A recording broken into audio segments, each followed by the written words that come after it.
Yesterday, Crunchyroll announced their first price increase since 2019. For those that don't know, back in 2020, Crunchyroll introduced membership tiers. There are 3 tiers, the lowest being the fan tier, which will still be $8 a month. However, the pricing for the Mega Fan and Ultimate Fan tiers have been changed. The Mega Fan tier has been bumped up from $10 to $12 a month. Ultimate Fan members will have to pay $16 a month instead of the usual $15. These price changes won't go into effect until July 1st, so there's still time if you want to cancel your subscription or drop down to a lower tier. It's also worth noting that the free trial period has been cut in half from 14 to 7 days. This was most likely done to encourage people to subscribe a lot quicker. So when I first heard about this news yesterday, at first I thought it was no big deal. A $1 to $2 increase ain't that bad, right? But then I realized this is how they get us. This is how it starts. Mark my words, they're gonna steadily hike up the prices like Netflix has done for years. Before you know it, they'll be charging us $15 for the fan tier in 2031. I think it's worth mentioning that this price hike is coming off the heels of them shutting down Funimation, which a lot of people are still pissed at since a lot of stuff hasn't carried over. Like I said before, I didn't think this was a big deal, but looking at the bigger picture, this is pretty bad. They've increased their membership prices, but some of the incentives just aren't worth it. Like, I don't purchase things from their store, so getting 10% off their products or early access to pre-orders and exclusives does nothing for me.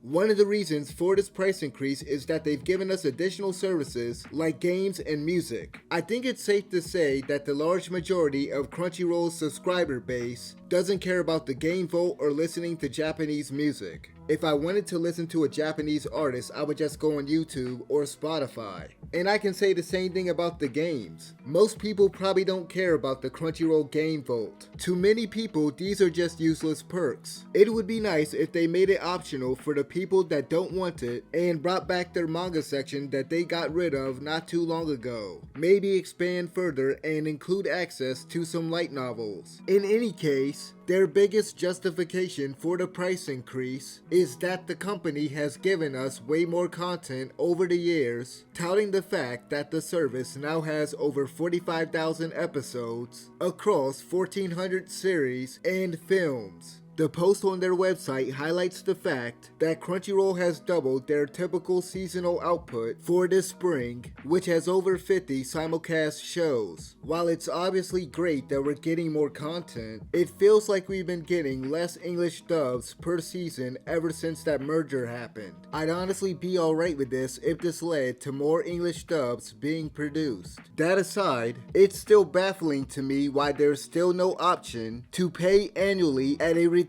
cost. If you have a Mega Fan membership like me, you'll now be paying $144 a year, which is a lot of bread. I use this streaming service every day, so I can justify the expense, but others might not use it as much. Regardless, the fact that there isn't an option to pay yearly really sucks. At the end of the day, this whole thing is just very anti-consumer, and there's not much you can do about it if you want to watch these shows legally. Anyway, those are my thoughts on the Crunchyroll price hike, but I'd love to hear yours in the comment section below. As always, thanks for watching, and I'll see you in the next video.